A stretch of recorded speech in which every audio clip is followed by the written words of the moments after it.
இந்த ராஜமாபுரம் இருக்க அது வீதி எப்படி இருக்கான்? ஒரு வீதி 40 மைலாம் ஒரு வீதி.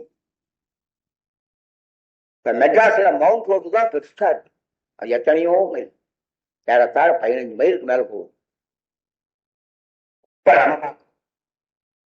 ஆனா ராஜமாபுரத்தில ஒரு வீதி 4 காதங்கிற 4 காதம் ஒரு யோசனை. ஒரு காதத்துக்கு 10 மைல், அப்படி 4 காத தூரம்ன்றார் ஒரு தெரு. சரி, இவ்வளவு நீளமா 40 மைல் இருக்குது அந்த தெரு அப்படின்னா ஒரு தெரு முன்ன ஒரு தெரு பின்ன இருக்குமா? ஒரு வீடு முன்ன ஒரு வீடு பின்ன இருக்குமா? இல்லை. இப்ப நம்ம வீடெல்லாம் எப்படி இருக்கு? ஒண்ணு மெத்த வீடா இருக்கும், பக்கத்துல கூரை வீடா இருக்கும், அது முதல்ல தட்டோடா இருக்கும், அது முதல்ல குட்டிக்கவரா இருக்கும், அப்புறம் அந்த அண்ண கொஞ்சம் தள்ளி ஒரு வீடு இருக்கும், பழந்தமா இருக்கு. ஆனா ராஜமாபுரத்துல அப்படி இல்லை. 5 அடுக்கு மாளிகைன்னா அந்த தெரு பூரா 5 அடுக்கு தான். 7 அடுக்கு மாளிகைன்னா அந்த தெரு பூரா 7 அடுக்கு. எப்படி பாரு, ஒரு வீடு முன்னையோ பின்னையோ வராது. அந்த 40 மைலுக்கு இங்கேயும் அங்கேயும் ஒரு நூலை பிடிச்சா லெவல் சரியா இருக்கு.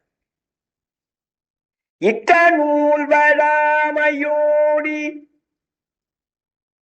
யோசனை எல்லை நீண்டு மட்டுவார் மாலை வேந்து சதுக்கங்கள் மலிந்த சும்மை. சதுக்கங்கள்லாம் சண்டிகள் நாடோடு கூடுற இடம். அதுபோல பல சதுக்கங்கள். பட்டாமும் பாசும்பொற் பூவும். இந்த வியாபாரிகளுக்கெல்லாம் எட்டி காவிதி அப்படின்ற பட்டங்கள் அரசனால் கொடுக்கப்பட்டு சிறப்பு பெற்ற வியாபாரிகள் அங்க நிறைய இருக்கிறாங்க. பண்டிதர்கள் இருக்கிறார்கள். ஐயா, எட்டி காவிதி அப்படின்ற பட்டம் அரசனால் கொடுக்கப்பட்டு அவ்வளவு சிறந்த வாணிபர்கள் எல்லாம், புலமை மிக்கவர்கள் எல்லாம் அந்த நாட்டிலே இருந்தார்கள். ஆபணம் கிழக்கலுற்றேன், ஆபணம் கிழக்கலுற்றேன் அப்படின்னு சொல்லி இந்த கலந்தருவை பத்தி பேசுறேன்னு யாராவது பேசிட்டு எப்படி இருக்கா? மணியும் முத்தும் வைரமும் குவித்து, அங்கெல்லாம் எண்ணிக்கை நீளம் முடியாது, எடை போட்டுதான் கொடுப்பான். குவியல் குவியலா. நாம நெல் அம்பாரம், கேவல் அம்பாரம், கழக அம்பாரம் சேர்க்கிறோம் பாருங்க, அந்த மாதிரி நவரத்தினங்களை குவிச்சு வச்சிருக்கிறானா. மணியும் முத்தும் வைரம் குவித்து பின்னும் மண் பெரு பவள குப்பை வாழனி களம் செய் குப்பை. குவியல் குவியல. பழகமா காசு மாலைன்னா ஒரு 1000 காசு மாலை இருக்கும். 16 வடம் மேகலைன்னு சொன்ன அது ஒரு 1000 வகை இருக்கும். 16 வடம் மேகலை. இப்ப மேகலைன்னா சில தாய்மார்களுக்கு மேகலைன்னா என்னதுன்னு தெரியும். மேகலாபம் நான் அதெல்லாம் தெரியாது இருக்கிறதே நல்லது போட்டு.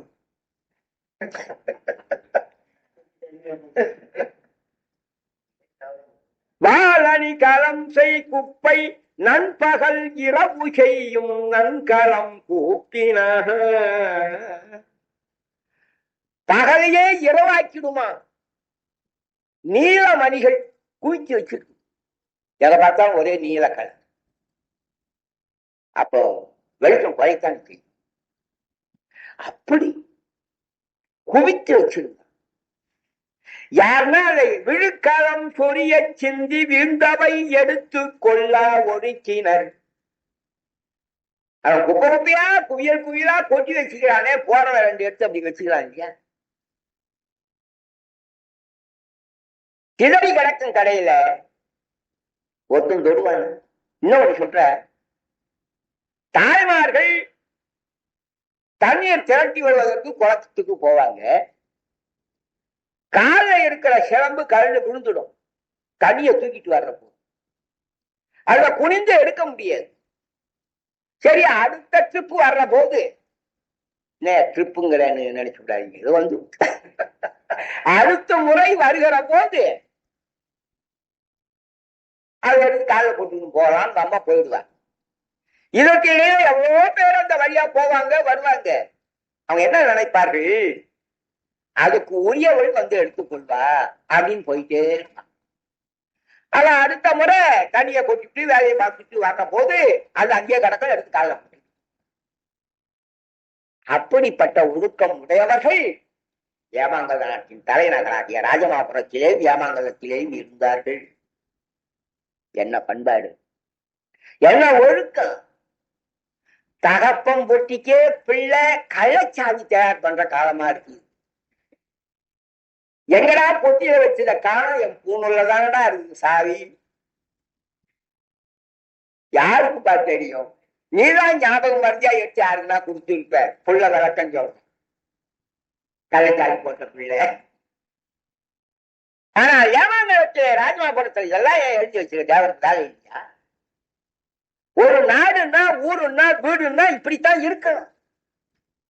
அதுதான் நாடு, அதுதான் வீடு. இல்லைன்னா அது காடு, புலிகள் வாழ்கிற காடுங்கிற. நாட்டு வளமா சொல்ற, நகர் வளமா சொல்ற, அந்த வளத்தை சொல்லி நமக்கு தேவையான அறிவையும் சொல்றாரு. இதெல்லவா நூல். நூல்னா என்ன? ஒரு நூல் படித்தா எப்படி இருக்கணும்? துக்கம் தொடைப்பது நூல்னு வரும். மெய்ப்பொருள் காட்டி ஒரு நூலை படிச்சா மெய்ப்பொருள் காட்டி அந்த பொருளின் உண்மையான தன்மையை உள்ளவாறு நமக்கு காட்டணும். உயிருக்கு அரணாகி நம்ம உயிருக்கு பாதுகாப்பு தரக்கூடிய அறிவு அந்த நூல்ல இருந்து நமக்கு கிடைக்கும். மெய்ப்பொருள் காட்டி உயிருக்கு அரணாகி துக்கம் தொடைப்பது நூல். நம்ம ஆன்மாவோட நம்ம இடத்துல இருக்கிற கஷ்டங்கள் இருக்குது, அந்த கஷ்டங்களை நாமே நிவர்த்தி செய்யக்கூடிய அறிவை தருவது நூல். அறிவை கெடுப்பது நூல். இப்ப வர்றதெல்லாம் என்ன? புஸ்தகத்துக்குள்ள துட்டு, அதுக்கா வேலை. மேல ஒரு பொம்பளை போட்டோ போடுறானே, அதுக்குதானே காசு. அத ஒரு விதமா போடுறான்.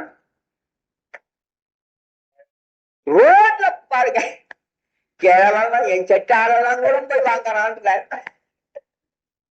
அப்புறம் எங்க செட்டே போய் வாங்கினா அப்புறம் எங்க கீழே இருக்கிறவங்க என்ன ஆகுது? தாகாணி அடியிலே வச்சு நாடு எவ்வளவு கெட்டு குட்டிக்க. ஒரு நூல் அப்படின்னு சொன்னா எப்படி இருக்கணும்? சிந்தாமணியை படிப்பதனாலே அறிவு வளரும், ஆன்ம லாபம் உண்டு. மற்றதை படிக்கிறதுனால இருக்கிற அறிவு கெடும். கொக்கோகம் படிச்சா என்ன ஆகும்?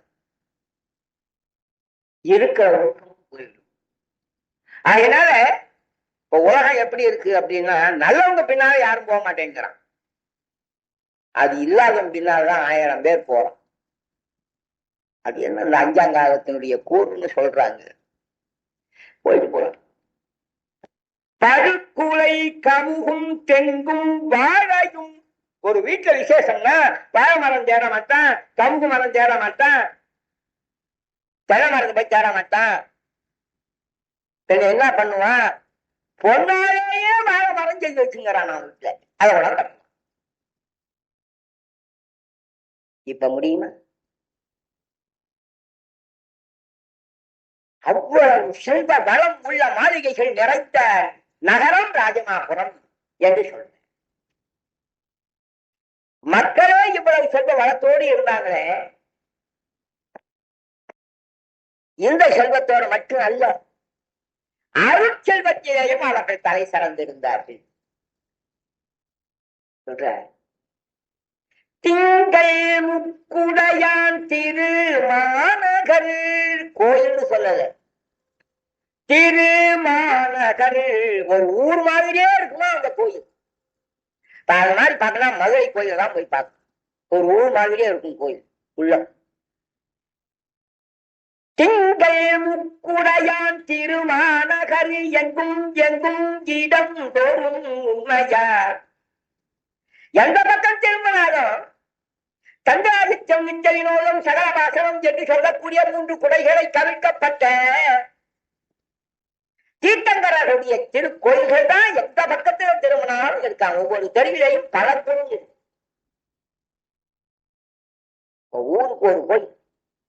அதையே நிர்வாகம் பண்ண கஷ்டப்படும். ஆனா ஒரு வீதியில ஆயிரக்கணக்கான கோயில்.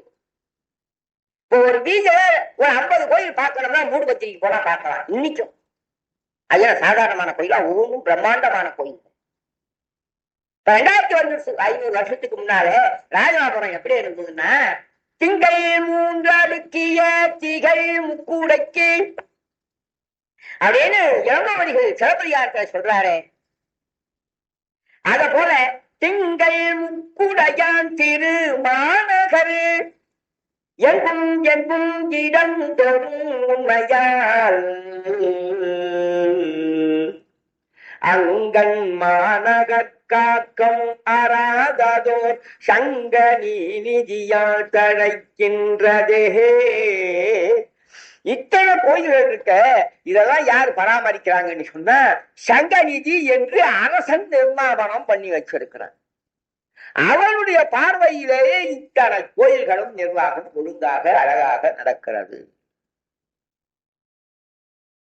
என்ன அற்புதங்களை சொல்ற.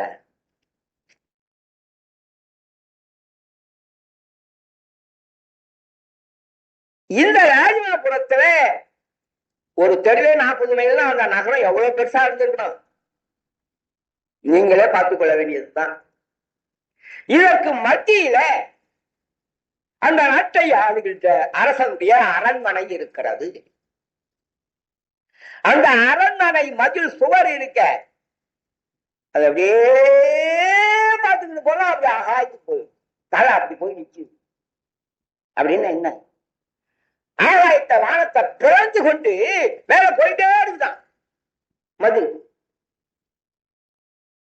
இந்த மேக கூட்டங்கள் இருந்து பாருங்க, அந்த மேக கூட்டங்கள்லாம் என்ன பண்ணித்தான், அப்படியே அந்த மதில் சுவர் காலை போய் கெட்டியா பிடித்துக் கொண்டு, ஐயா அண்ணா மேல போகாதீங்க. ஏன் தேவலோகத்தில் இருக்கிறவங்க எல்லாம் பயந்துடுவாங்க, பூலோகத்திலிருந்து இப்படி பேர் கிளம்பி வருதே அப்படின்னு தேவலோகத்தில் இருக்கிறவங்க எல்லாம் பயந்துடுவாங்க, இதுக்கு மேல போகாதீங்கன்னு இந்த மேக கூட்டங்கள்லாம் காலை வந்து கட்டிக்குதான். காலை கட்டிக்கினா அப்புறம் அதுக்கு மேல முட்டிங்க தொடை இடுப்பு அப்புறம் அது கை கால் தலை ஐயமா உயரம் இருக்குது. அப்ப மேக மண்டலத்துக்கு மேலேயும் அந்த மதில் சொல்ல அப்படி போகும். தோரே அப்படி இருந்ததுன்னா உள்ள இருக்கிற கோபுரம் எப்படி இருக்கா, அரண்மனைக்கு மேல எப்படி இருக்கிற கோபுரம் என்ன அழகு, என்ன சிறப்பு சொல்ற தெரியுமா? அந்த அரண்மனையை பற்றி, அகழியை பற்றி, உள்ள இருக்கின்ற நிலைகளை பற்றி எல்லாம் பேச. இந்த கோபுரத்துக்கு மேலே கொடி கம்பம் வாழலாம பறந்துன்றது. அப்படி பட்டொலி வீசி பறக்கிறது எப்படி இருக்கான், வெண்ணிலை வாழ்கிற தேவர்களை பார்த்து வா வா வாங்க வாங்க இந்த மாளிகைக்குள்ள வந்து பாருங்க, அங்க இல்லாத அற்புதங்களை இங்க வந்து பாருங்க, யாரும் அந்த கொடி அசைஞ்சாடி அவங்கள வெளில இருக்கிறவங்கள கூப்பிடுற மாதிரி இருக்கான் அப்படின்னு சொன்ன. அந்த அரண்மனைக்குள்ள எப்படிப்பட்ட அற்புதங்கள் இருக்கு, தேவலோகத்தில் இல்லாத கூட அங்க இருக்கு, அது உண்மைதான். குஞ்சிமான் கோடி கையால் கூவி விட்டதொத்தது இப்படி அரண்மனை.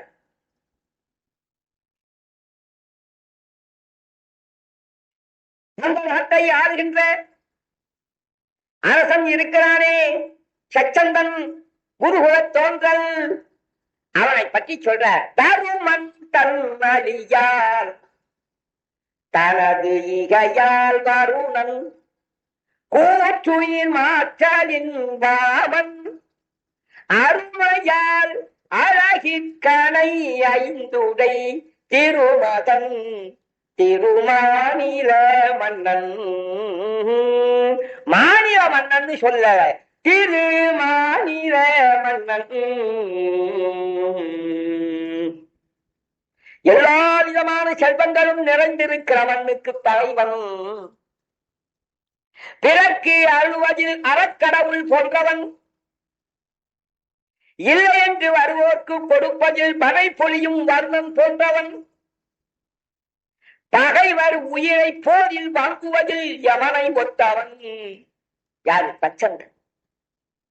தன் அழகால் காமனை போன்றவன் அருமையால் அழகிற்கானை ஐந்துடை திருமகன் திருமாநில மன்னன் பகையை விட்டு தஞ்சம் என்று சரண் அடைந்தவர்க்கு அமுதம் போன்றவன்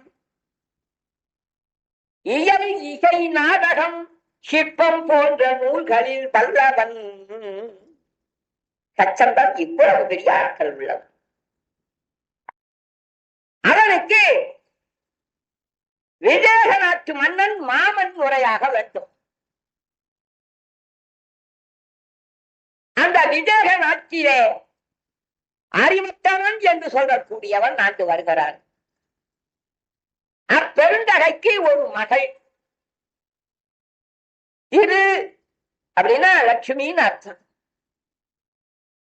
அந்த மலரிலே இருக்கிற லட்சுமிய போல அந்த அரண்மனையிலே அந்த பெண் இருந்து கொண்டிருக்கிறார். உருவும் சாயலும் உரைப்பதற்கு அறியவாயினும் உருவும் சாயலும் ஒப்ப உரைப்பதற்கு அறியவாயினும் அவ்வாளை தோணிகள் பெருகு காரிகை பேசுவல் பெண்ணனங்கு அரிய தேவரும் ஏத்தரும் நீரல். விண்ணில வாழ்கிற தேவர்கள் இருக்காங்களே, அவங்க தேவ மாதர்களை எல்லாம் பார்த்தவர்கள் தானே. எல்லா விதமான மனமும் அழகும் பொருந்திய தேவ மாதர்களை பார்த்த அந்த தேவர்கள் கூட இந்த விஜயமாதேவி உடம்புல இருக்கிற அழக வர்ணிப்பதற்கு அவர்களால் கூட முடியாது. தேவர்களாலேயே முடியாது, மனிதனால முடியுமா? அப்படிப்பட்ட அழகு வாய்ந்த தெய்வாம்சம் பொருந்திய பல கலைகளுக்கு தலைவியாக பேரறிவு பெற்றவளாக இருக்கின்ற விஜயமாதேவி மாமன் மகள். இந்த சச்சந்தனுக்கு மாமன் மகள் பேர்ல ஒரு காதல். அந்த அம்மாவுக்கும் உறவு முறையினாலே சச்சந்தன் அற்புதமான மன்னனாக குருகுலத்து தோன்றலாக இருக்கிறான். அவனை மணக்க வேண்டும் என்ற எண்ணம் அந்த அம்மாவுக்கு உண்டு. இப்படி ரெண்டு பேருக்கும் இருக்கிறத இந்த விஜயின்னு என்ன தெரியுமா சொல்றாரு? பெண்டிதம் பெருநலம் கடந்து பெற்ற பேர்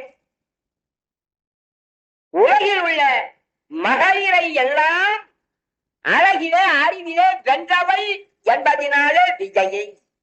இந்த அம்மாவுக்கு ஈடான அழகும் அறிவும் உள்ளவர்கள் அந்த காலத்துல யாரும் அந்த நாட்டுல இல்லை, அந்த விஜய நாட்டுல இல்லை.